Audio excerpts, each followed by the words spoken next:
Alors, bon, c'était un peu plus serré que d'habitude. C'est toujours le même qui gagne, cependant. Hein. C'est un peu fâcheux. Pourquoi Lewis Hamilton a perdu cette course? Parce qu'il devait la gagner, cette course. Parce que Mercedes ne sait pas faire une stratégie, premièrement. Deuxièmement, parce que Mercedes ne sait pas faire d'arrêt.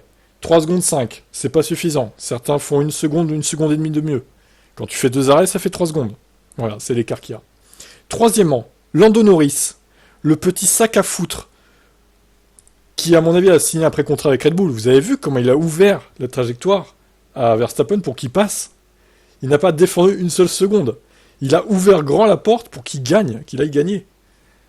Franchement, Lando, là, je l'aimais bien, mais là, c'est fini. Il rentre dans la case des pilotes que j'aime pas, quoi. C'est trop tard. C'est fini pour toi. Et par contre, hein, contre Hamilton, il a défendu, hein, le mec. Hein. Incroyable, hein.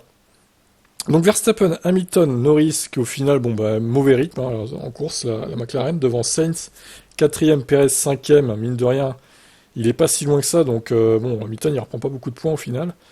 Leclerc, bon, Ferrari s'est complètement foiré avec la strat, un arrêt c'était pas du tout ce qu'il fallait faire. Gasly, il arrive le rescapé de chez Alpine, huitième, devant Stroll, qui marque des points incroyables. Tsunoda, il a fait le point du meilleur tour à la fin. Albon, Sargent, Hülkenberg, Bottas. Joe Magnussen, alors les abandons, il y a eu Alonso, Piastri et Ocon. Donc décidément, cette fin de saison pour Alonso est catastrophique. Puis Piastri Ocon, un petit accrochage, premier tour. Bon, étonnante action qui a entraîné l'abandon du français. Et plus tard de Piastri du coup. Je sais pas si c'est à cause de ça ou pas qu'il a abandonné d'ailleurs, mais bref. Alors la course par contre, elle a été chiante, hein, j'ai trouvé. Hein. Ils se battaient tous à distance au contre-la-montre, on va dire.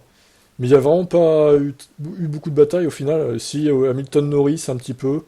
Il y a eu... ouais, alors, par contre, Norris s'est battu contre Hamilton. Hein, par contre Max, voilà, on laisse passer. Son pote, évidemment. Et c'est à peu près tout. Hein, Leclerc il a fait ce qu'il a pu pour survivre. Le reste, on n'a pas trop vu. Et j'aimerais aussi signaler la course médiocre de George Russell, qui finit quand même derrière Leclerc à 3 dixièmes au final, alors que celui-ci n'avait plus de pneus à la fin. Il n'a pas été capable, George Russell, de suivre le rythme de Perez et de Sainz, ce qui est quand même décevant pour le pilote Mercedes. Bref. Qu'avez-vous pensé de ce Grand Prix? Je vous laisse commenter.